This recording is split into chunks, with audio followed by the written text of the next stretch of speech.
Hey, welcome into This Week in Indiana Football, brought to you by Indiana Sports Beat Radio. I'm your host, John Alden, a.k.a. John the Producer, JTP from Indiana Sports Beat Radio. Alongside with me, as always, we have Dustin Schutte of Outsider.com and new addition last week, walk-on turned scholarship superstar Mitchell Page is with us as well. What's up, boys? Happy to be back, man. We're back. Week 1. But I think we got a little announcement before we get into it. We got a little announcement before we get into it. We got to bring in one more. We do have a little announcement. If for those who are watching on YouTube, there is a fourth bubble in here with us right now. He's going to show his face here in a second. We have an official producer for This Week in Indiana Football right now. He's also my backup on Indiana Sports Beat. Some of you who watch or listen to both will know who he is. Joe, the producer, a.k.a. Joe Lincoln. How's it going, Joe? Oh, it's not too bad. Really, really glad to be here. Happy to be a part of this. It's going to be something special. I can already tell. So, yes. Yeah, we're just a bunch of goofballs trying to enjoy what may or may not be an amazing Indiana football season. It could be a so-so Indiana football season. What I do feel like I hope I know is that it won't be a 2-10 football season. But we'll have to wait and see after this week. But we won't spend time on that. We already talked about worst case scenarios last week. But one thing I did bring up whenever I mentioned that Joe would be producing the show last week is that he is a part of a dreaded group of people known as Notre Dame football and Indiana basketball fans. And I'm sorry I have to call you out like that, Joe, but I think we need to address that before we move any further. Yeah. Let's just clear the air real quick. I mean, it's the way I was raised. In all honesty, here's how it went. I had a grandpa on one side who was a huge Indiana basketball fan, didn't really care much for football at all, and then a grandpa on the other side who was a huge Notre Dame football fan and didn't care for basketball. So then I had to I kind of just picked both sides. So I know you can hate me. It's just the way it is. So, but. In all fairness, I think Notre Dame basketball has been Indiana basketball for the last 10 years, so I've kind of been in a bad spot. Easy, Joe.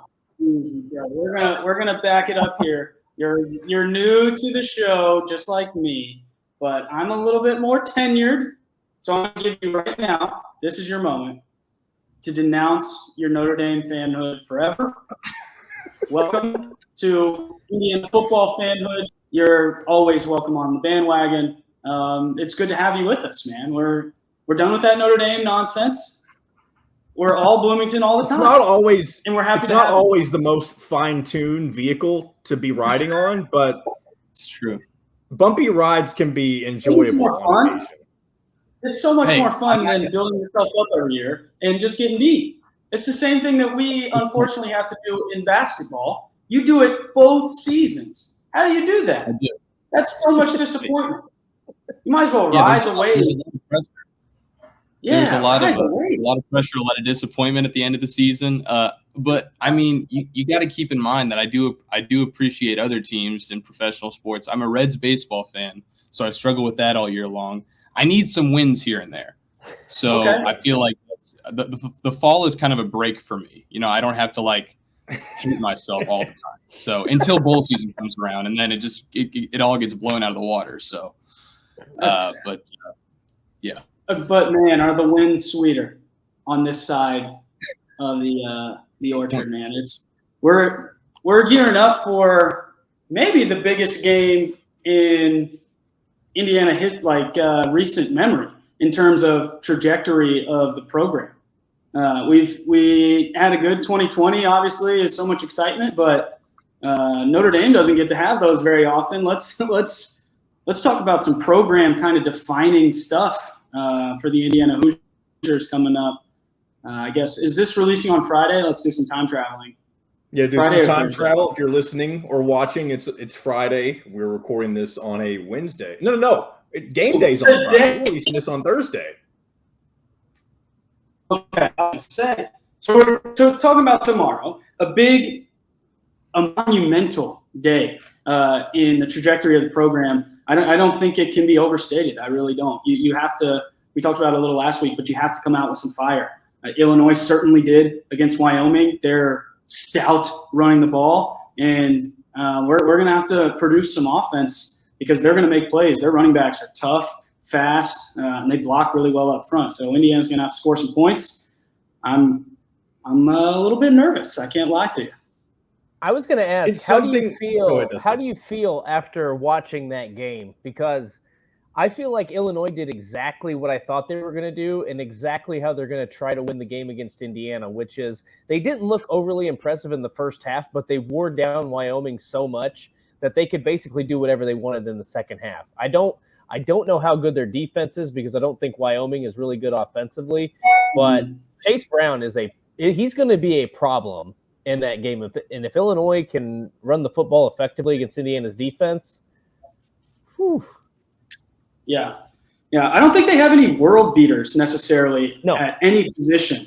They're solid. I think Chase Brown's a good player. He's not going to be the Big Ten Player of the Year, but he's a 3-4-5 yard back every carry. And I think everybody looks at the big explosive running backs as the best players. I would argue there's more value in the 3-4-5 every down back. It just reminds me of Jordan Howard and how much he helped our offense just churn. And when we needed yards, he got them. And that's kind of what he does for them. And we're going to be challenged up front with some new guys that are going to have to step up in their first live action in the Big Ten. Yeah, one thing I do think that you were talking about how many carries he gets and how well he moves with the ball, but he's going to be without his second in command, Josh McCray, I believe is his name. He got injured in the Wyoming game or in practice after the fact, but he's going to have a much bigger expectation, I guess, to carry the load for the Illini this week. I don't know what their third string guy looks like or what he'll be able to do, but if he's called upon more, he's obviously more likely to get tired down and stuff like that. So I'm not taking away from what his talent is or anything like that, but at the same time, I think a lot more is going to be expected of him against somebody like Indiana. I'm not saying Indiana's a powerhouse, but you're not going to be playing against Wyoming, who, as we stated last week, is the team in the country that had the most transfers away from their program, I believe, or one of the most, if not the most. Yeah. And I think it'll be a big test for Illinois, too. I bet Illinois fans are sitting here thinking the same thing that we're thinking, how important this week is. And a real measuring stick for their program as well as they're trying to get back to some of the more elite levels that they've been to in the past. Yeah, I think it is an important game for both teams. So it's gonna. Oh boy, Who's calling? I'm curious. Okay. This is what this is supposed to be. He's worried about me. No. Chaos. No, we've been on here for 8 minutes. 8 minutes he went. Is Joe going to be this kind of guy? Are you going to be our guy that's showing up late? Are you going to be the kind of guy with the phone on? I was the first one here. He really was. Okay. He sent out the link for us. He got everything nice and pretty. He was ready to go before anybody else. I worked hard on the black background. That's right. Yeah. He has already done 10 times more for this than I have. So I've got to do something. I want to break away from the Indiana-Illinois preview for a little bit. I want to back up and do a couple things. Yeah. That is my job. We've got dogs barking, phones going off, all hell's breaking loose. For those of you, apparently someone just rang our doorbell, but for those of you who have listened and watched last year, we had a guest appearance from Lily, my dog, outside last year, and it was just me and Dustin. She, much like right now, it wouldn't be quiet. I put on some elevator music, muted my phone, and brought her inside. Obviously, we have a little bit of a different scenario right now, but we root for chaos here because that's what Indiana football is all about, is chaos. But I want to rewind a little bit. Go ahead, Mitchell. What were you going to say? I was just going to say that's what keeps it fun. There ain't nothing wrong with what's going on right now. Expect the unexpected. And if you don't enjoy it, well, then this might not be the podcast for you. Yeah, right. So anyway, I want to back up to week 0. Obviously, Illinois played Wyoming, but let's revisit Nebraska and Northwestern a little bit, just because we talked so much before the season and on the podcast last week just about how important of a game it was for not just Nebraska, but Scott Frost. And I don't like to swear on the show, so I'm not going to, but he absolutely crapped his pants in one particular call that seemingly changed the entire trajectory of the game and gave Northwestern the win, which was an onside kick while you're up 11 points. Go ahead, Dustin. Do you know what's funny about that is last week we talked specifically about somebody in the Indiana-Purdue game, Mitchell, who sealed the game by recovering an onside kick. Chandler Miller, there you go. And so first of all, I didn't like the call. I can kind of understand where maybe you're trying to seal the game. But the thing that drove me nuts about it is that was like the laziest onside kick I think I've ever seen executed. Like there was no disguise, there was no trickeration. It looked like the guys were running down the field like, why are we doing this? And then Northwestern recovers it, they score a touchdown, and it's the end of the as soon as Northwestern recovered it, I was like, this game's over. It didn't matter that Nebraska was up by 11. I knew the game was over because it was nobody. They were not all in on that play. And then from that point forward, it was like shut down city. Well, one thing that the commentator brought up real quick when I went back and rewatched it this afternoon, he said that the special teams coordinator, sometimes in situations like this, he can give a look. Is there a chance that this wasn't a Scott Frost decision? Now, either way, it falls on him because he should have let his special teams coordinator know. But do you think that this was a decision made potentially by somebody else?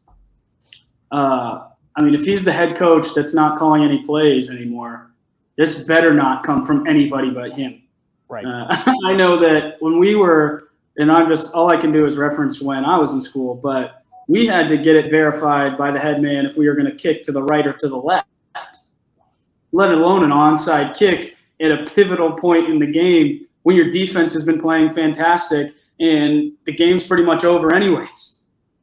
I thought it was – I don't even know – I don't have words to describe that. It was an unbelievable call, and I don't think for our pick'ems, I don't think I can take Nebraska ever again. What a disaster that program is. What a disaster that program is. And then he came back. Scott Frost is I don't know if we've talked about it as much, but in the media, he's always blaming somebody else. And that was the first thing he did. Yep. We need to be more creative. No, dude, just don't call an onside kick, and you win, and that's it. And he just blames everybody else. And I thought that was stunning. It's not stunning because if you watch, he's had a history of that. I go back to one of his very first losses, and look, I was willing to give this guy the benefit of the doubt because I actually thought, despite them being 3-9 last year, I actually thought they made progress. And I was like, okay, it's just going to take that one game to get them over the hump, and then they'll, not win the Big Ten West, but get to 8 or 9 wins. I thought that was possible. But you go back to his first season, they lost a game. I don't remember who it was to, but it was a one possession game, and they asked him, what were you trying to do defensively, schematically there at the end? And he said, don't ask me. You're going to have to ask the defensive coordinator. I don't run the defense. And I'm like, how could you not know as the head? I understand you're not calling the defense, but how do you not know what your goal is as the head coach in any facet of the game? So it's not, he doesn't deliberately throw people. Well, he doesn't do it. I don't know how to phrase this properly. He doesn't do it like in an angry way, but he just kind of subtly like, well, it's not my fault. We got to get these coaches on the same. I'm like, You've lost.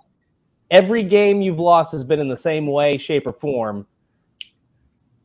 There's nobody else to point to but yourself.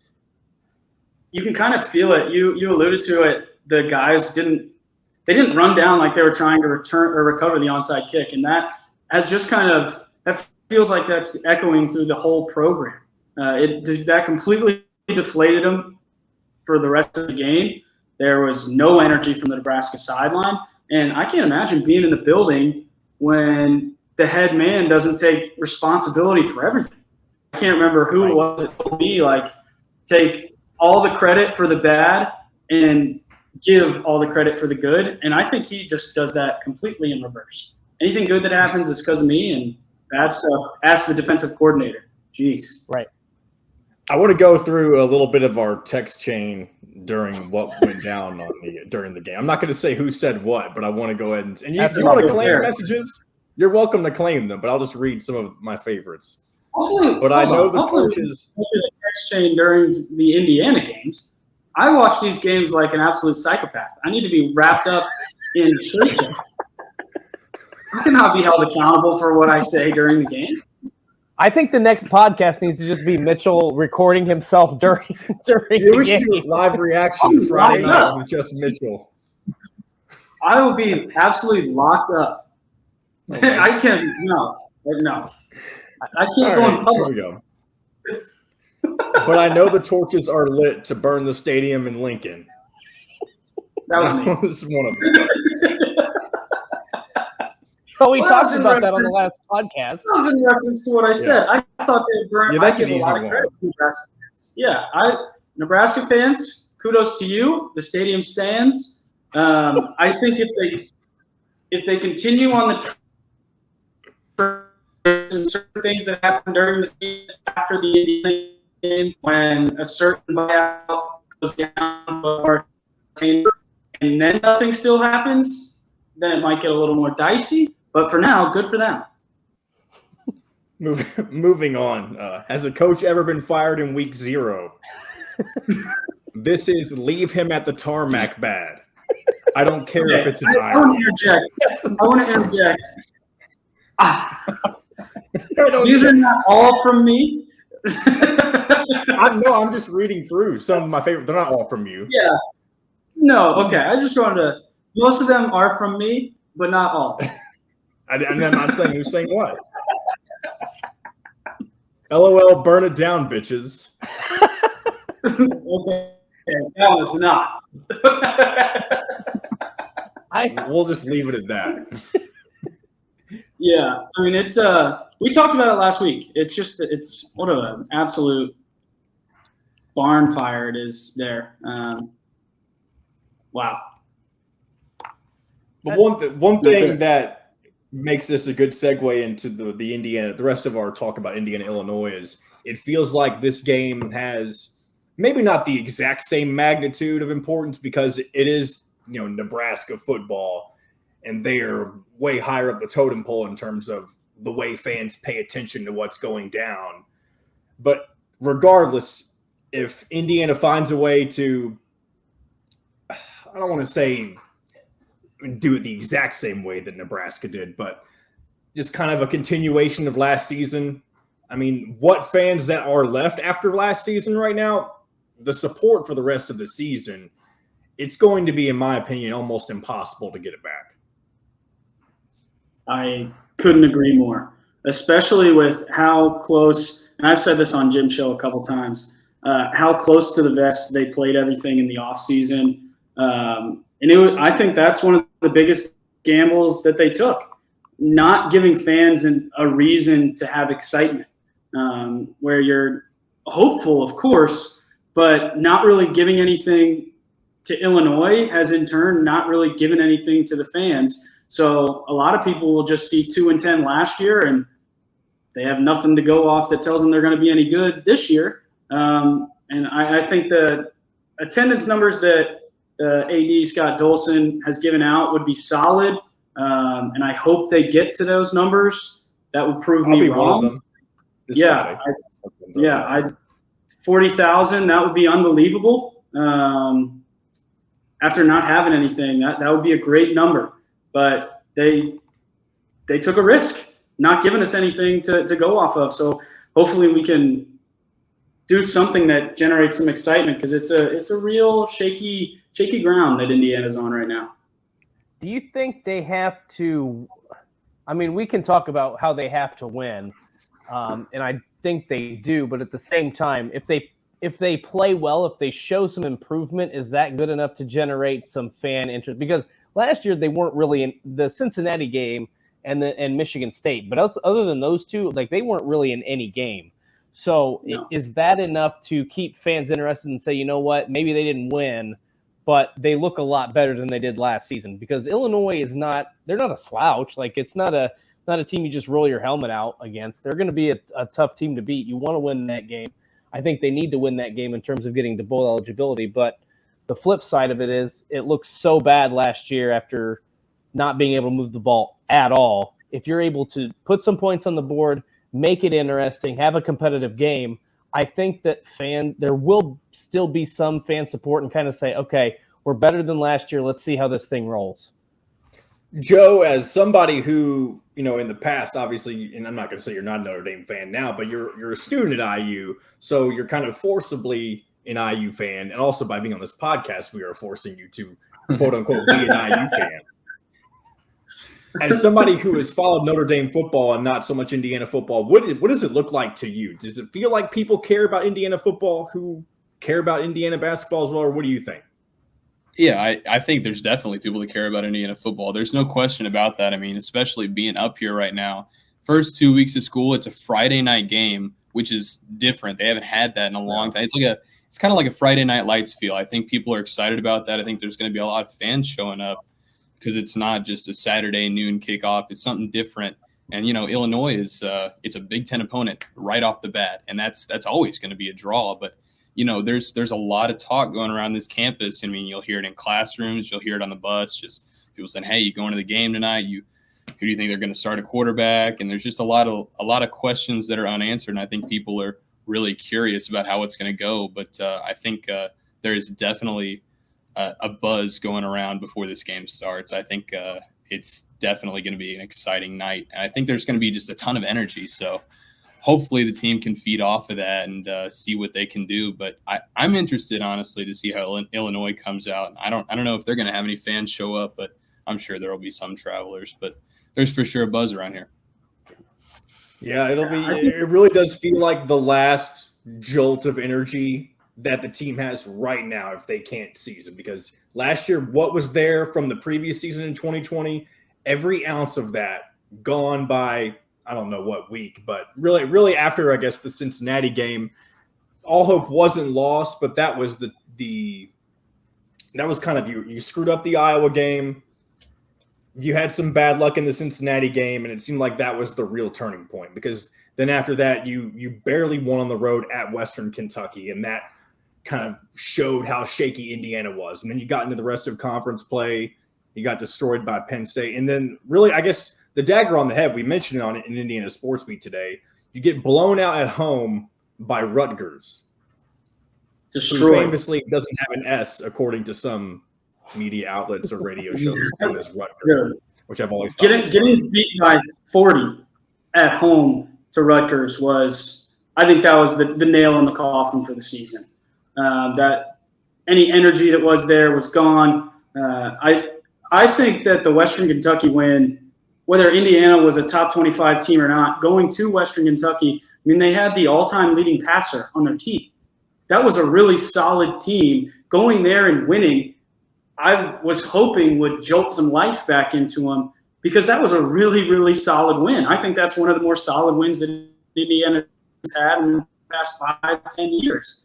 A road win against an opponent that is as high octane as Western Kentucky always is, that's a great win. But obviously that didn't go the way that we all anticipated. And I kind of want to touch on what Joe said and what Dustin said, because Joe said something that I don't think gets enough credit. Getting the game flexed to Friday night absolutely makes it more enticing and is huge to get people into the building. The Friday Night Lights, I played on a Friday. It's a different feel. The week feels different. The lights come on. There's classes. People are getting done with classes, and they aren't just going out and doing whatever they're doing. They're going out to go to the game, and it creates a different energy. And I think that will give a big advantage to Indiana, because it's something different and something to get the students excited. Noon kickoffs against Illinois might get the buzz that a Friday night kick will get. So I'll be interested to see how many people are in there at the start of the game. I think it'll be a good turnout earlier than it usually is if it were a noon kick. But going back to Dustin, and I think this is really important, is a win the only thing that matters, or improvement? Is that what matters? I think a 6-3 win or a 3-0 win does about as much as losing and being at least somewhat effective on offense. I don't think a 6-3 win really does it for any of the fans. I think that kind of shows the same.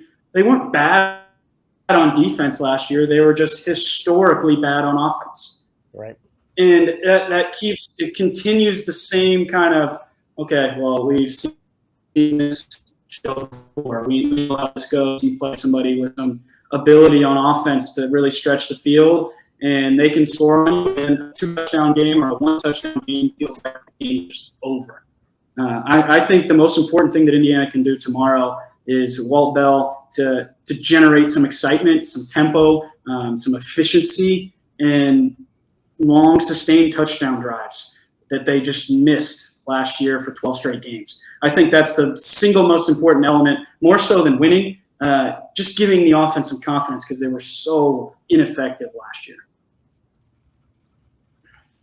And I'll tell you what, if they're able to do what you're talking about and sustain drives, things that they couldn't do, it's almost like anything that we talked about prior to this week, I don't want to say it gets thrown out the window, but you can almost reset expectations for something else if you have an offense that can actually help itself instead of totally relying on your defense to carry the weight. And obviously, I think that might be part of the issue from last year as well. We've talked about this before. The defense was good for the first part of the season, but they almost got so fed up with how bad the offense was that you can't give the effort that you were giving because the offense is giving you nothing. Well, and I think what Mitchell brings up is a really good point here, and the fact that if you win 6-3, yeah, you're excited that you win, but it doesn't do much in terms of the excitement level. If you're able to generate some excitement from scoring points, helping yourself, getting the defense off the field every once in a while, that gives you hope. And I think it kind of, as you said, John, kind of hits the reset button. If Indiana's offense looks like it's competent, because it was not in the least bit last year, if it looks competent and if it looks like they're able to put points on the board, I think then you have a little bit more confidence and say, okay, we can beat Idaho and Western Kentucky, and maybe we still head into that Cincinnati game with a chance. Maybe we have a chance against Maryland and Rutgers and Purdue and some of these other teams that aren't Ohio State, Michigan, Penn State. So I think I'm kind of walking back a little bit the must-win part of this. I still think it's critically important that they win in terms of getting to a bowl game, just because there aren't that many winnable games on the schedule. But I think in terms of showing at least some improvement, I think if they can put up, God, I mean, Mitchell used to average 54 points a game. If they could get to 28, 31 points, that's what I'm saying. That game, I think then you reevaluate and you say, you know what, they have a chance. Maybe they're not bowl eligible, but maybe they're 5-7. Maybe they get an upset somewhere down the road, something along those lines. So that's a really good point that you both brought up. I just remember as you were talking, going through the schedule, you didn't mention the team that I'm about to talk about, but we talked about them earlier. Nebraska is the 5th game on the schedule. Oh, yeah. Good point. Should be a very winnable game. Hopefully, we'll have to see what Indiana looks like. But Scott Frost's contract buyout goes down significantly after the Indiana-Nebraska game. It is. Yeah. I think we also mentioned this on Indiana Sports. I don't mean to keep mentioning the stuff from the show, but it does correlate since we're talking a lot of football right now. It would be so fitting, at least based on what happened when Indiana played at Nebraska last time, if Indiana defeats Nebraska. And that almost seems like it would have to be like Scott Frost is gone after that week if Indiana is able to leave Lincoln with another win like that. And that, I mean, if we're going to tie everything together here, if Indiana is competent on offense, that becomes something where Indiana could very well be 4-0. Tom Allen's defenses will always fly around. They'll always play hard. They'll always be in a position to generate turnovers. That's just the nature of his defense. They kind of live and die by being aggressive. And last year, unfortunately, towards the end of the year, they died by it a little bit. But they generate confusion and issues for offenses. And if they can get an offense that's just not dead last in the country, and somewhere living in the middle where I think 28 to 32-ish, 35 maybe points a game. If you can get to 35 points a game, now all of a sudden you're cooking with gas, and that may become 5-0. And Indiana's got some serious momentum, whereas I don't think Nebraska will have very much. Isn't that crazy to think about? Imagine Indiana beats Nebraska. They're 5-0. Nebraska's firing yet another head coach. A basketball school versus a football school, historically speaking, in reverse roles. I love that aspect because I consider myself, at least in my current age now, an Indiana football fan first over basketball. So I really like that thought in my head, obviously. I want to say that I did read somebody who predicted that Indiana would start 5-0 and then lose their final 7 games.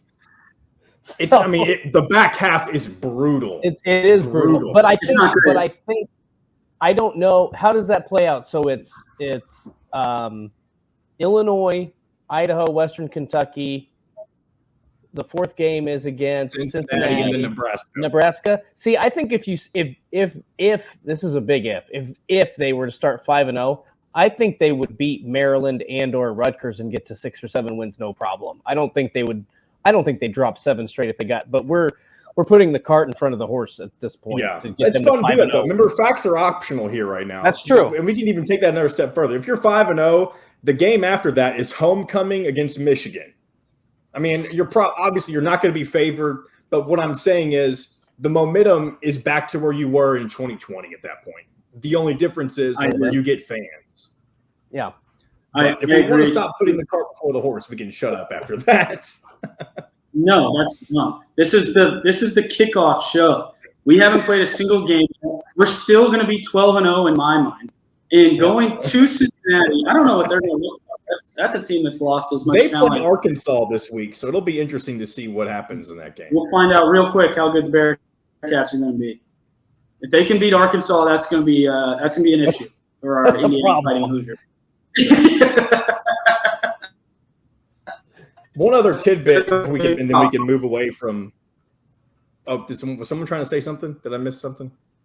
I think Mitchell's glitching out. And again, while we're waiting for Mitchell, I apologize if there are any audio issues with Mitchell. He's having some connection problems today, but we will obviously do our best to rectify that. But before we get away from the Illinois or previewing the Illinois game, there's one other aspect of the mystery of this Indiana football team that we didn't touch on it last week, and I guess we really need to touch on it today because this won't be a topic of conversation in the future. But who's going to be taking the snaps against, or I guess in the first drive on Friday? Is it going to be Jack Tuttle? Is it going to be Connor Bazelak or somebody like a wild card like Dexter Williams? It's a no-brainer to me. It's a no-brainer to me. Yeah, I think it'll be Connor Bazelak. You bring a kid like that in from Missouri, you know what you're going to get in Tuttle.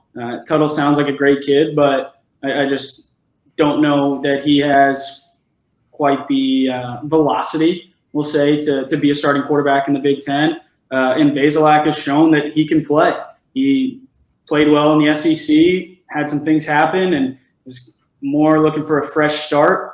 Everything I hear about him is he's a tremendous leader and has all the ability in terms of arm strength, arm accuracy that you're looking for. It's a no-brainer that it's going to be Bazelak, and I would be very, very surprised if it's anyone else. I said the same. Oh, go ahead, Joe. I think that first drive for whoever goes out there on the field and is under center is going to be so important for this team because everyone's eyes are going to be on whoever the heck it's going to be. You make one bad throw, you make one bad handoff, whatever it may be, you're going to get booed by a ton of fans. Michael Penix threw. I mean, Brandon was on the road, but Michael Penix threw a pick on his first. Yeah, was it his first throw or just the first drive? I can't remember if it was the first throw or not. It was definitely the first drive. Yeah. Sorry to interrupt you, Joe. Just made me think of that. Yeah. Yeah. No, I was going to go back to that anyways. I mean, I think that the offensive first drive, whether the defense has a shot or not, I think people are going to be looking for improvement no matter what. And I think that it's honestly on Tom Allen's head, whoever he picks to put out there at quarterback, they need to really start fast because there's not a lot of patience for the fans right now. So it's got to be a really not a really good start, but at least better than it was last year. That's their expectation, I think, right now. Can't get worse. I think this is something that's really important, more so than the fans. There's a lot of impatience probably on the defensive side of the ball. Yep. And when you get the, oh no, here we go again, that can be derailing to a season early. And I think one thing that was so problematic last year for their offense was exactly what we're talking about. As soon as Penix would make a bad throw, where's Jack Tuttle? If Tuttle made a bad throw, Dexter McCauley, where's he at? Why are we so bad? Whereas in the past, when Nate Sudfeld was at the helm or something, if Nate made a bad throw, okay, everyone makes bad throws. Nate's our guy. Or if Peyton Ramsey made a bad throw, okay, well, Peyton Ramsey is the guy. Peyton Ramsey has been really good for us. He's taken us to a lot of great places. This is our guy. And you need to be able to establish that early, whoever goes out there, that you are the guy. You're going to lead the program. You're going to make mistakes. You're still young. You don't really know what's going on. Bullets are flying fast. But you need to show some poise and some confidence to the guys on your own team, most importantly, because they're the ones that are going to matter. And I think that the confidence is shaken in the locker room more than anything after last year. Yeah, I've said really all offseason that I'm sure Jack Tuttle is a great quarterback, but when you look at Indiana's offensive line, I don't think that they've made enough progress to where he seems to me, if he had a great offensive line and could drop back and just throw, he'd probably be okay. Indiana doesn't have that offensive line. I think Connor Bazelak is probably a little bit more mobile, can move around a little bit more, probably a little bit more of a playmaker.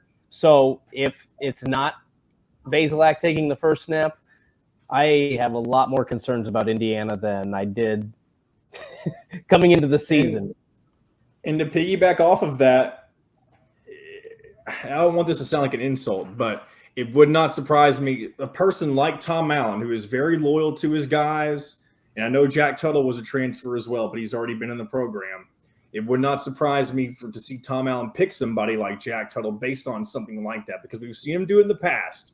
He took his time getting Michael Penix ready. He let Peyton Ramsey. Obviously, Peyton Ramsey was a good decision, but Michael Penix was overall the better talent before he got all of his injuries and stuff like that. You also saw it with the transfer from Arizona. Everybody thought he was going to come in and be the guy. I think that was Tom Allen's first season, and Peyton Ramsey beat it over. Do you remember his name? Does anybody remember who I'm talking about? The Arizona transfer. I know who you're talking about. I don't remember his name, but I think he left for other reasons. I think it was other reasons he left. But he did. Well, he didn't get the job and then quit football altogether. Right. Yeah. I wish I had his name, but so Tom Allen has a track record of doing things like this where he doesn't pick the guy who you necessarily think is going to be the starter, especially when it comes to transfers and stuff like that. So I'm not going to say I've been going back and forth all week. Earlier this week, I thought it was Jack Tuttle.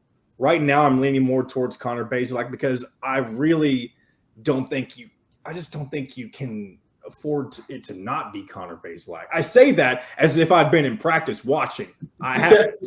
All you can do is look and see what he did with Missouri and stuff like that, and what Jack Tuttle has done in his snaps with Indiana. But I think we're all thinking so retrospectively and the issues with the offensive line, like you said, Dustin, and it seems like a no-brainer. Obviously, Tom Allen's had a lot more time to think about it than we have. Neither decision would surprise me. It would probably surprise a lot more people, I think, overall, if it's Jack Tuttle. But it's not going to surprise me if it's no matter who it is between those two. It'll only surprise me if it's Dexter Williams or somebody else. Man, that would be a shock. I think that would. I don't really know as much about Dexter Williams. Is he a pocket passer? Is he mobile? What's kind of his deal? I think he's mobile. He was recruited as a dual threat. The only thing I know, the only time he almost got a chance was in the Wisconsin game in 2020. Jack Tuttle got hurt briefly. He was preparing to bring Dexter Williams on, but Tuttle was able to get the medical attention that he needed to be able to come onto the field for his next drive. But that's the closest that Dexter Williams has gotten to seeing the field. See, here's the thing that Indiana needs to do, because they're not in a position where they have the luxury of having all these playmakers around them right now.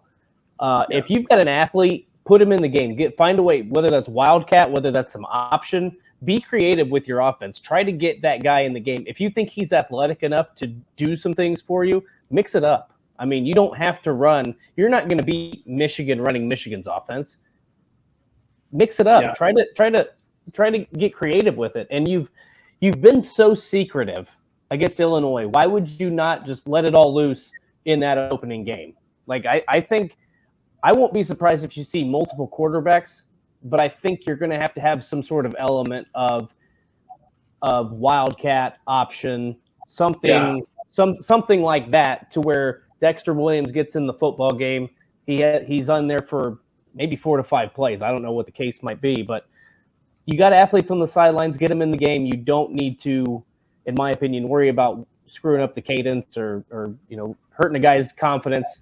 If you've got a permanent starter, get him in the game, but then throw some wrinkles in there. Do something, because last year it was just a pitiful mess trying to watch that offense do anything. Yeah, I think it's really important to be creative. When you talk about being creative, I go back to when we used to use Tyler Natee and Xander Diamont in the backfield. Big bacon? Right. The reason that worked is we had a guy. We had a quarterback that was the quarterback. This was a wrinkle in the offense. Where it got dicey last year and where it can start messing with people's confidence is when you have a guy like Connor Bazelak and a guy like Jack Tuttle that pretty much, from all that I know, do the same thing. Right.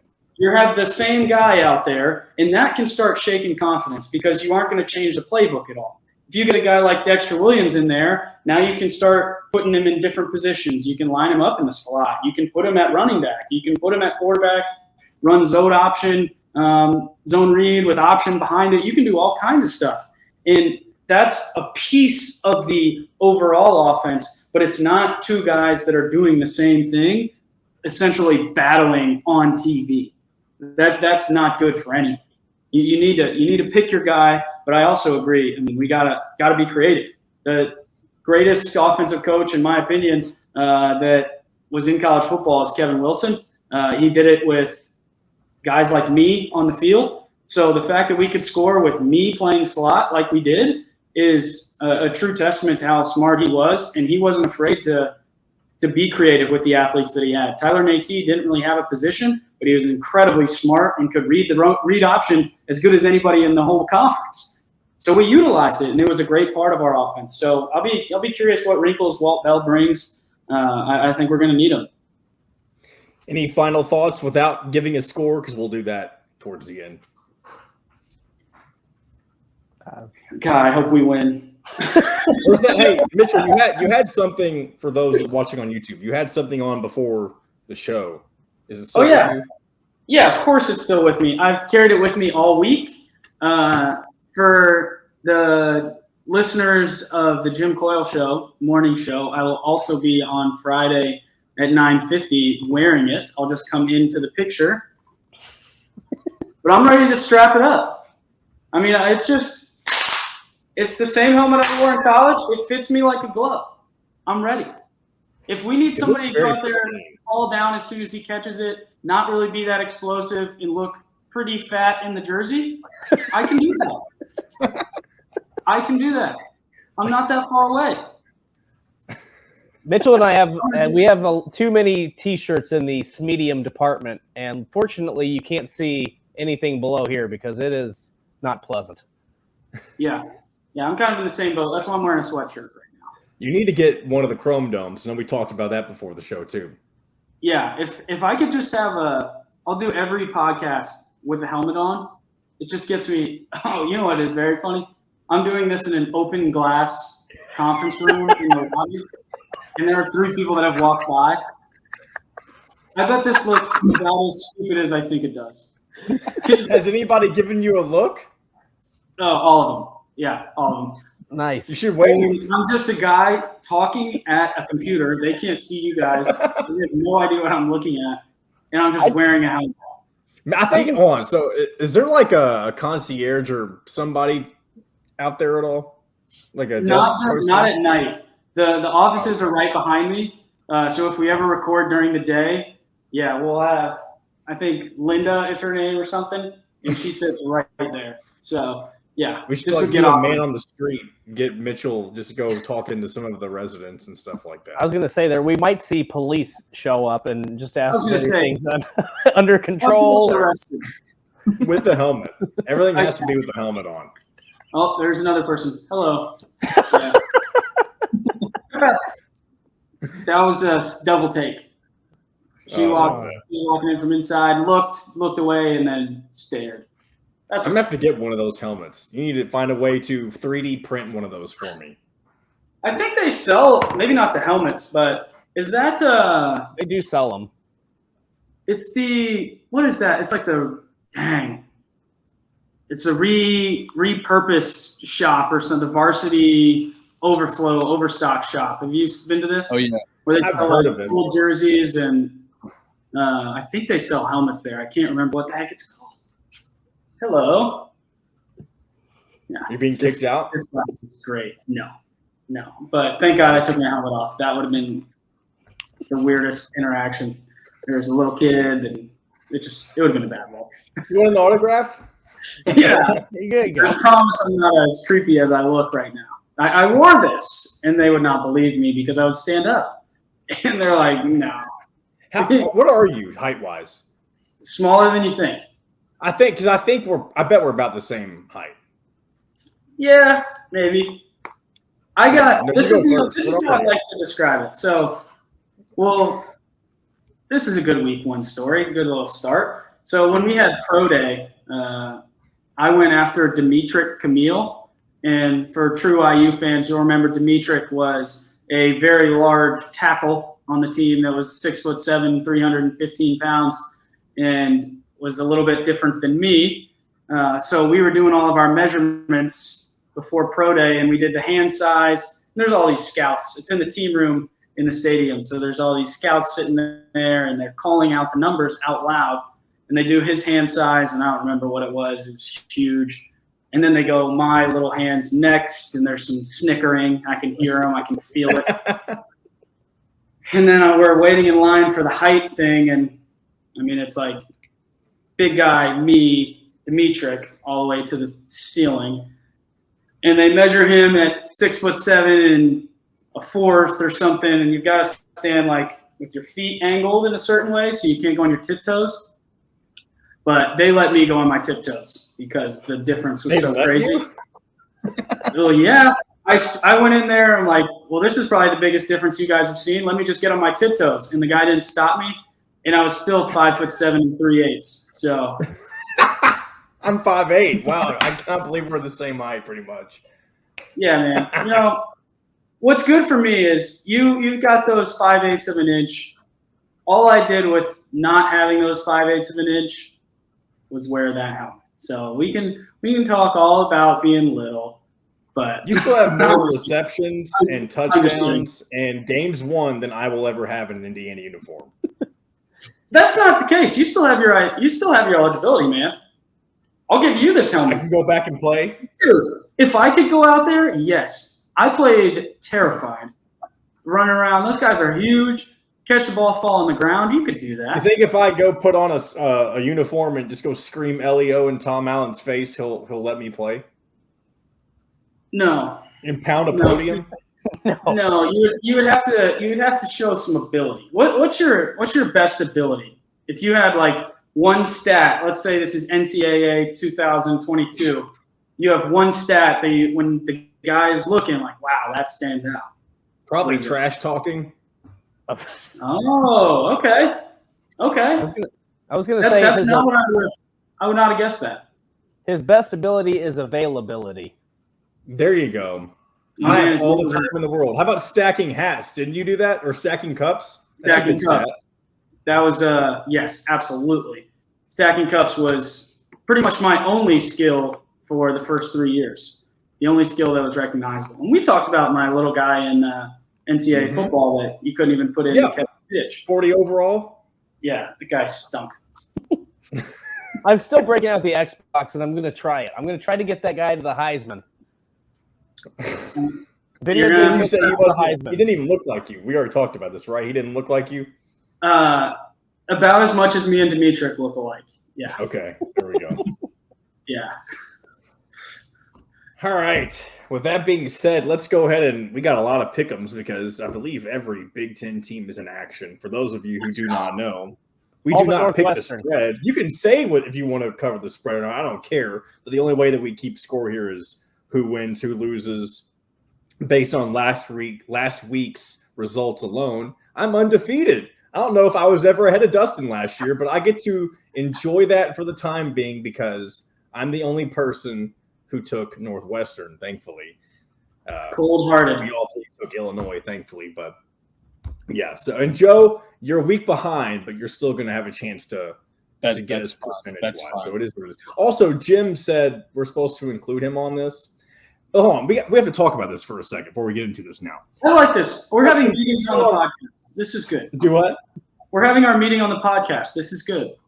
There we go. Dustin, I don't know if Jim is saying that we have to include this as a pick, but he said that he would have picked Northwestern. I don't think that's the truth. What do you think? I mean, post game, he said that. Post game, he said that today, I believe. It was today. I think it was either today or yesterday. I can't remember. I don't think he would have, but that's just me. I don't either, and I'm not trying to knock him, but you can't retroactively pick somebody like Northwestern. I think we're giving him too much credit for even having the conversation. I mean, he is defeated. He does not get to just throw his pick in after the fact. Does he have picks for this week? No, we didn't. I didn't ask him this week. We can ask him on Friday when you're on, if you want. Okay, but we can't tell him what anybody else picked, and then we can include. That's how we're going to include him. Okay. Blind Jim Coyle picks. Anyway, let's go and get into this. First up, we have our Thursday games. Penn State at Purdue. Purdue is a 3.5-point underdog. For some reason, I was looking at it like, there's no way they're a favorite, and I was correct. Penn State is a 3.5-point favorite. How should we do this? I feel like last week it was just kind of we only had 2 games. Should we have a specific order each week so we don't have to worry about somebody being influenced by the other? How should we go about doing this? Live podcast meeting again on the show. Yeah. I think you got to come with picks. I think you got to go with the slate. You got to write. That's how I usually did it. Good call. I did that last year. Good call. I mean, come on, JTP. I don't have them today though, but now I know I need to do that again. I don't have them either, but I'm gonna look up the Big Ten slate right now, and I'm gonna come up with that. Hurry and all right. Well, I'll just start with me. We'll go to this week. We'll just go clockwise, starting with me. Perfect. Okay. So I'm taking, and these are live because, like I said, I haven't picked these. I am going to take the Nittany Lions. A lot of people are pretty high on Purdue to get the upset in this. But as I think it was Joe, he may have said this off the air earlier, and I agree with him. There's a couple of guys that were important to this Purdue team like last year, like George Karlaftis, that may make it a little harder on the defense to be as well as they were in previous seasons. So, and I think Penn State has a lot that they need to prove to kind of show that they're not as far behind as teams like Michigan and Ohio State as some people think they are. So I think Penn State is going to win on the road. Does that mean it's me? I don't know what. It's you. Yeah, we're going to go me, Dustin, Joe, Mitchell. You said clockwise. I have no idea what direction that's. So all my clocks are digital, man. Aren't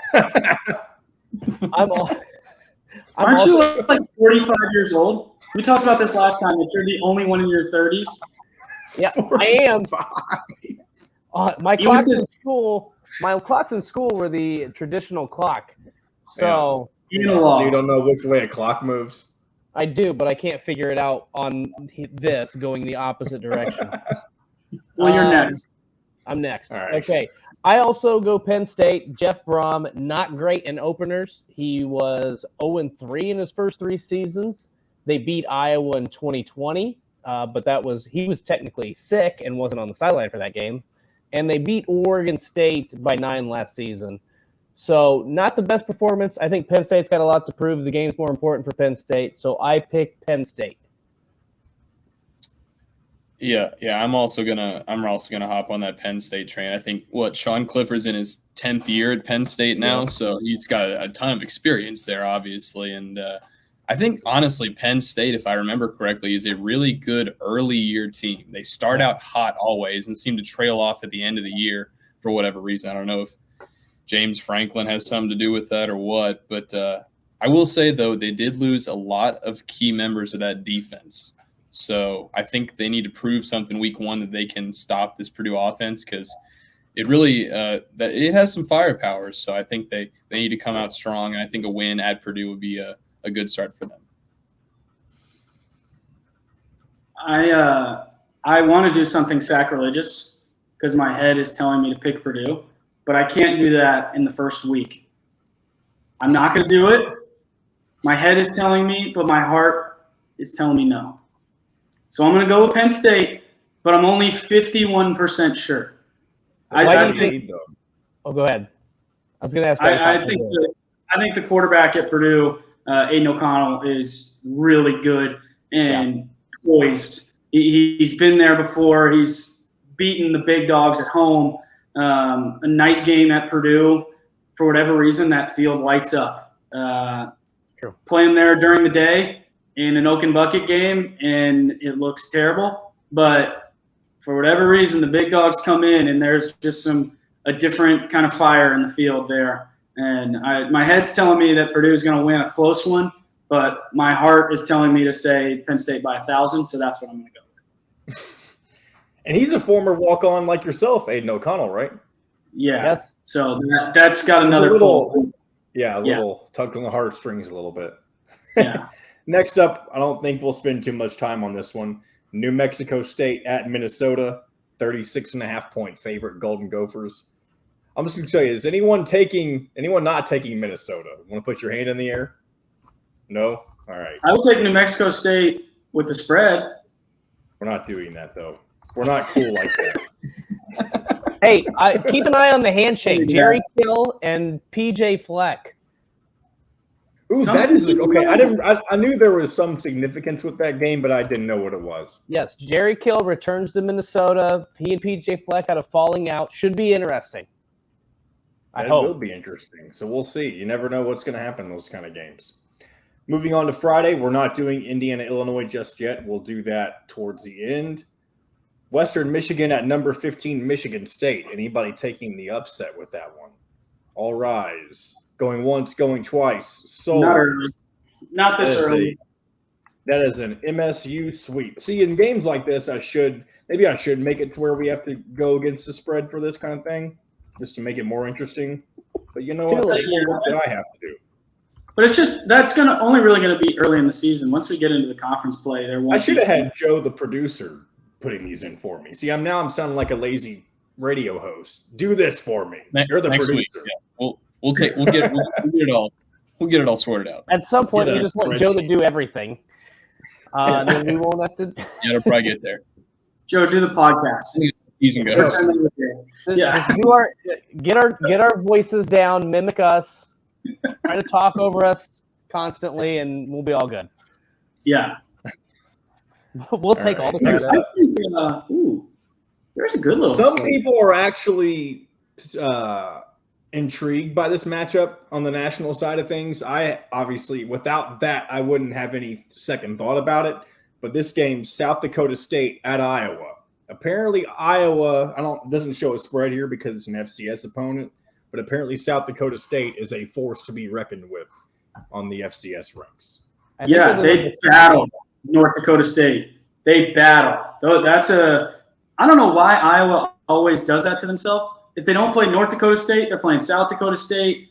I think Sam Houston State is in that kind of same. It's about as dumb as Indiana traveling to play a Conference USA opponent or something like that. We're playing Navy. It's oh my gosh. Like, I don't know why you would do that. It's all you're doing is asking for something bad to happen. You're supposed to be. There's nothing good that comes out of it. You're paying them to come and potentially beat you. They've got athletes all over the field at South Dakota State. Right. I'm going to take Iowa. I'm going to jump the line, but that's a game that if I'm an Iowa fan, if I'm Jeffrey the Greek, I'm shaking in my boots a little. I'm taking Iowa as well. And after we do this, I have a tidbit question, see if anyone knows the answer to it. Not to mention, okay, so I'm taking Iowa as well, but the other interesting thing is they lost Nico Reganey and Keegan Johnson, their 2 top receivers, so they are without a lot of options. So that's going to be I think that's a scary game. Yeah, I agree. It is a scary game. I'm going Iowa though. I think that stadium is pretty week 1 especially. I think Kinnick is pretty special. I think that's going to be tough for South Dakota State to get out of that one. So far, we're all in agreement on every game. But before we move on, for anyone who can answer this quickly, can anyone name the 4 mascots for North Dakota State, South Dakota, and South Dakota State? I got 2. What do you got? Is it North Dakota State the Bison? Yes, there's one. And then South Dakota State's the Jackrabbits? Correct. Yeah. What were the other 2? North Dakota's like an eagle or something. North Dakota. They're all 4 very unique. One of them is like a wolf. I'm going to look them up really quick. North Dakota is the, I think they're the Fighting Hawks. Fighting Hawks. There you go. And then South Dakota, I believe, is the they the Coyotes? Coyotes, yes. Look at that. Dustin, extra points, right? No, we don't do that. All right. Dustin, Joe got 2 of them. Are we not done? What's wrong? Huh? What's wrong? Joe got 2. He got the first 2. Okay, hey, that's right. You said no points to him. I'm the only one that didn't get any points. It's okay. I'm just the producer.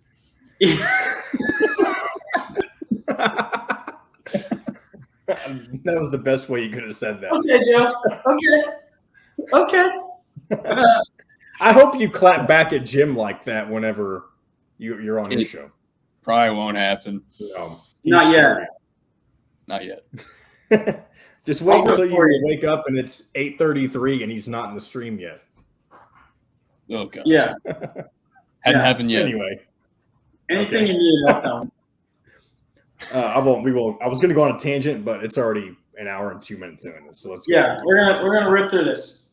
Colorado State at number 8, Michigan. Is anybody picking the upset? Not me. I'm not picking the upset. Put my hand down. No. All right. I think Michigan's going to be tough. Still a clean sweep. Anyone else have thoughts about Michigan while I'm writing this down? I just think they're going to be tough. Battle's going to be interesting. What about what's the deal with Jim Harbaugh naming 2 starters quickly? Anybody? Why is he doing that? To see who wins the battle. Can't decide in practice. Hey, let's just figure it out. Apparently, I think. Okay. I honestly for disaster. I agree with that, but my quick 2 cents is that I think it was done. I don't care what he says to keep one of those kids from transferring. That's my guess. That's actually not a bad thought. That's okay. We got another intriguing. Oh, go ahead, Mitch. Nothing. I got nothing. Okay. Intriguing. Moving forward. Intriguing matchup. Rutgers at Boston College. Boston College 7-point favorites. Again, this is that's a really hard one for me. I think I'm gonna go. I don't want to pick Rutgers because I feel like by picking them, I'm admitting that they're improving. But at the same time, I do think they're improving. So I think I'm just going to go ahead and be smart about this and pick Rutgers. That was the worst explanation maybe I've ever heard. Well, like it's like Mitchell was saying earlier, like the head versus the heart. Like I don't want to admit that Rutgers is getting better. Yeah, but that doesn't have to be. I'm going to go. I think Boston College. This is like a prime number game, so like 23-17. What do you got, Joe? Yeah, I'm gonna take BC too. I really like Phil Dracovic. I think he's got one of the best arms in college football, and their offense usually dominates. But I think they'll make it a game. It's just gonna be an interesting game. So who's your pick? Boston College? BC. He said BC. Yeah. I'm taking Rutgers. I think they are improved, and this is a game that they need for bowl eligibility, similar to some other teams in the conference. And I think they come out with a little bit of fire. It's at Boston College. It is. They're 7-point favorites. Boston College is 7-point favorites. Yeah. I'm taking Rutgers. Next up, Buffalo at Maryland. Maryland favored by 24.5. Anybody taking the Fighting Buffaloes, Blue Buffaloes? Does anybody know anything about Buffalo? Because this is a prime game for Maryland to lose. They are. It seems like Maryland plays Buffalo every single season. I don't know. They are picked, kind of like you were talking about the FCS stuff earlier. Go ahead, Dustin. Picked to finish like near the bottom of the MAC. Okay. So this is Buffalo 2 seasons ago was awesome, but they're not awesome anymore. They lost their coach to Kansas. Oh, okay. Okay. I was going to ask, is there still some lingering good players, but I don't know if that's the case. Is everybody thinking UMD? Yeah. All right, moving forward, we got a few more before we get into our 2 big games. North Dakota at Nebraska. This is honestly, because of what happened last week, not the easiest game to pick. And I do think that if Nebraska loses, maybe we do see Scott Frost go ahead and get fired in week 1. Who knows? I mean, you can't lose to an FCS team. Apparently, Scott Frost also said during his press conference this week that North Dakota, much like Nebraska, is known for losing close games, like Nebraska has become over the past season or so. So, who's breaking the curse? I think it's going to be Nebraska. For Scott Frost's sake, it better be Nebraska, but what do you all think? Yeah, I think that I think Bill Moose scheduled this game before he was out as athletic director, like double middle fingers as he walked to the parking lot. Because it's really dumb to schedule this game immediately after you're coming back from Ireland, having just lost. They lost all but one of their games by 1 possession last year. North Dakota did. I think Nebraska wins, but I think it's going to be really close. I think it's going to be like a 7 to 10 point game. Yeah, I'm going to take Nebraska. I don't know. I just don't think that they can afford to lose this game. I think also their players are probably going to be pretty upset about what they go all the way to Ireland just to lose that way. It's not going to be a good feeling. So they're going to have a little bit of extra fire. But I think Scott Frost he has to, at some point, he's got to step up. And this game is just one he can't afford to lose. I'm taking North Dakota. Nebraska is they're in a bad way. I saw a stat. Speaking of Nebraska, we haven't talked about that enough, I don't think. But who was the guy that was there before Scott Frost? Mike Riley. Almost said Lincoln Riley. There was Mike Riley and Bo Pelini. Bo Pelini is who I'm thinking of. Mm-hmm. I saw a stat, and I'm sure you guys all saw this, where Scott Frost can win his next 50 games in a row and will still not have as good of a record as Bo Pelini had at Nebraska. Wow. He's 15-30 lifetime. And what's funny is and this is the absolute truth, the only reason he still has a job is because he's a championship-winning quarterback from Nebraska. Correct. That's the only reason he still has a job. 15-30. Guys get fired at Indiana for way better than that. Kevin Wilson was fighting to get back to 500. I know he had the bad 1-11 year, but he was on his way to the moon. We were getting better and better, and they still fired him. Right. The fact that Scott Frost has been allowed to lose 30 games in his first 45 is North Dakota, man, by a touchdown. Coyotes. All right, moving on. One more that might be consensus. Illinois State at Wisconsin. Anybody taking the Redbirds? Nope. If Trey Roberson's still there. And if they were playing Northwestern, I might be thinking the same as well. Because didn't Illinois State a few years ago upset them in week 1? Something like that? I think that was Trey Roberson's team. There you go. Former Hoosier doing some good as a transfer, as most Indiana. He almost won the Heisman Trophy of FCS. Did you know that? I didn't know that. What's it called in the FCS? I don't know. But the first year he was at Illinois State, they went to the national championship. I do remember that. Yeah, they had a first-team All-American wide receiver from Heritage Christian, the rival high school of the Guerin Catholic Golden Eagles, where I went, Anthony Warren. They had a really good running back, and Trey, and they scored 60 points a game.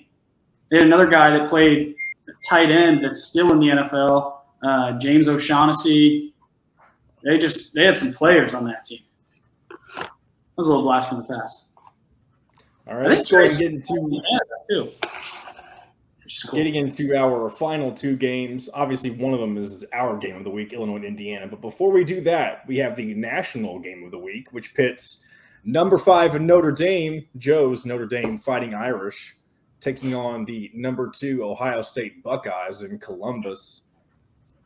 Ohio State, it's funny, they're only 3 rankings apart, and I'll let Joe elaborate on this if he needs to, but Ohio State, 17-point favorite in this game, which is crazy to think about. But I'm going to take Ohio State. I'm sorry, but it's nothing. I feel like there's always some sort of weird animosity between Indiana and Notre Dame when it comes to football. Not so much in basketball, but maybe it's almost like a jealousy or something. But I think it is warranted that Notre Dame has a lot to prove if they want to be more respected on the national level, no matter how many times they've been in the college football playoff. I think Ohio State will probably cover that spread. I'm going with what we've learned from some of our friends that may or may not be on this podcast. I think Ohio State's going to be even better than they have been in the past. I think defensively is going to be the big shift, and I think Notre Dame's just going through too many moving parts. I think they're still good, but I think Ohio State is just way better. Like, I think this will be good for a half, and then Ohio State's going to separate. So I think Ohio State wins this one. I think they'll actually cover the spread. I think it will be like a 38-14 type of game. Yeah, Dustin, I'm going to agree with you. It's just too tough of a game. And I mean, there's not a lot of people that can go into Columbus regardless and win a game there, especially the first game of the season on the biggest stage, week 1 of college football. And Notre Dame's had a tendency to choke in these games. And even though, you got Marcus Freeman now, and he's got a little bit of that young swagger, and it's not Brian Kelly anymore. But I think it's going to be a little too much. I think the game will be – I don't think Ohio State's going to cover the spread. It might be a 10-point game, but I do think that it's just going to be too much for Notre Dame to handle. Hold on. Before the show, you said that you thought the spread should have been worse. Reconsidering a little bit, I think that I just like to self-deprecate because I know Notre Dame is going to choke anyways. So, it's just I think 10 points is a good margin though, but it won't really be that close in the second half. Yeah. I'm gonna piggyback off Dustin. I've got some insider info that Ohio State's offense is going to be better than they ever been. Oregon went in there last year and kind of snaked one from the Buckeyes with C.J. Stroud going through some freshman struggles, and Ohio State not really finding it until a couple games into the season. Then they were just rolling. I think Ohio State's going to be a problem for everybody in the country. This is no knock on Notre Dame. I would love for Deal McCullough to be able to go in there and win his first game as the running back coach there. That's one of my favorite people in the world. But the problem is the guys on the other side, I think, are going to win the national championship in pretty dominant fashion. So it's just going to be too tough. I think Notre Dame will be fine. I bet they would only get beat by Ohio State and win the rest of the games. I think they're going to be good, but they're just running into a buzzsaw, unfortunately, this early in the season. Well, there you have it. All we have left now, our marquee event of the week that will be taking place on Friday Night Lights, Memorial Stadium, a chance for the Hoosiers to kind of rekindle that fire that we mentioned earlier in the show. We'll see what happens, but now we've got to make our decisions. Indiana versus Illinois, are they still 3-point favorite? Has that moved at all? I don't think that's moved. Where are we at here?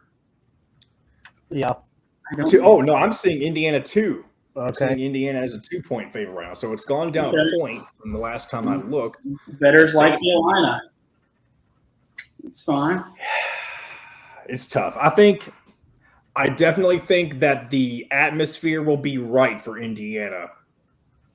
But we've seen before in the past that it doesn't matter what the atmosphere is like. Indiana can obviously lay an egg, but I don't think that's going to happen. I don't think Indiana is going to blow Illinois out of the water. And I'll give a score. I am taking the Hoosiers. I think Indiana is going to win this one, 28-17. Wow. It's probably a good thing we talked about earlier with the offense. I mean, 28 is serviceable. You're not going to turn any heads by putting 28 points on somebody, but I think it shows progress. It shows that you have a good system, something that's going to work against a team that is honestly, I mean, Illinois is not going to be one of the best teams that you face. We've talked about this multiple times, that if you can't beat Illinois, who else are you going to beat? If you can put 28 points on Illinois, hold them to 17, I think that is a very solid start to something that was horrendous last year.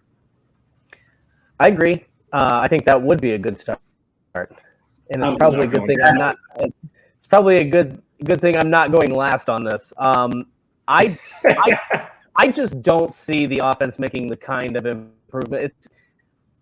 It's kind of believe it when I'll see it. So I think Illinois is going to win this game 26-13. I think Indiana's defense, like we talked about earlier, I think they'll be fine. I think they'll fly around. But I just have no faith that the offense is going to be able to move the football based on what we saw last year. They have maybe a better quarterback. They got maybe a better running back. But until I see it from the offensive line, I can't pick Indiana to move the football against a Illinois defense that was really, really good a week ago against Wyoming. Joe? Yeah.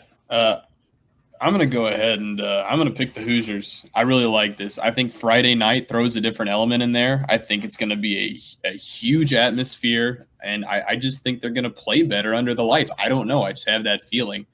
I think that, honestly, I'm not going to play into the quarterback situation that much.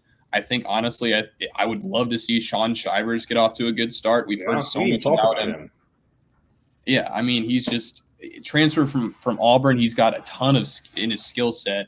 Would love to see him do well. And I think the defense back under more of Tom Allen's supervision is going to be really, really good again. So, I mean, I'll throw out 24-14 Indiana. Very close to what I was going to say. I don't think there's going to be a massive improvement game one from the offense, but I think under Tom Allen's more fingers in everything on defense, just like you mentioned, Joe, I think they'll generate some issues and cause some turnovers that allows the offense to play with some short fields and potentially generate some momentum. I think Shivers is a phenomenal player. He's been unbelievable in the SEC. And I think that's just going to transfer over. The big question mark that everybody wants to know is, are we going to be able to block anybody for any amount of time? And if not, then this is going to get ugly. But I think somewhere 24-20. I would love to see Indiana get off to a fast start, but we'll see. I think it'll be a dogfight. Just because it is the first game of the season, nobody's going to come out extremely polished. Hopefully we'll play with some energy and get into the 30s. I don't foresee it, but my prediction is 24-20 Hoosiers, and we're feeling pretty good going into game two. I don't think we're going to be feeling amazing, but we're feeling pretty good with a win like that. Well, there you have it. I take Indiana. Joe takes Indiana. Mitchell takes Indiana. Dustin playing the role of villain this week, going with the Fighting Illini. He's not a villain. He's wearing an Indiana shirt, for God's sakes. The script Indiana, for that matter. So, what a fun day. We've gone – this might be the longest episode we've ever done. So, I apologize for those of you if this is too long. We won't always try to make them this length, but it's a preview. We appreciate you all listening as always. Obviously, listen to Indiana Sports Beat Radio Monday through Friday on YouTube in the mornings, or if you don't have a chance, you could always watch the recorded version or check us out on one of the radio affiliates that he has in WBRO or WREF in Evansville. So until next time, thanks for listening.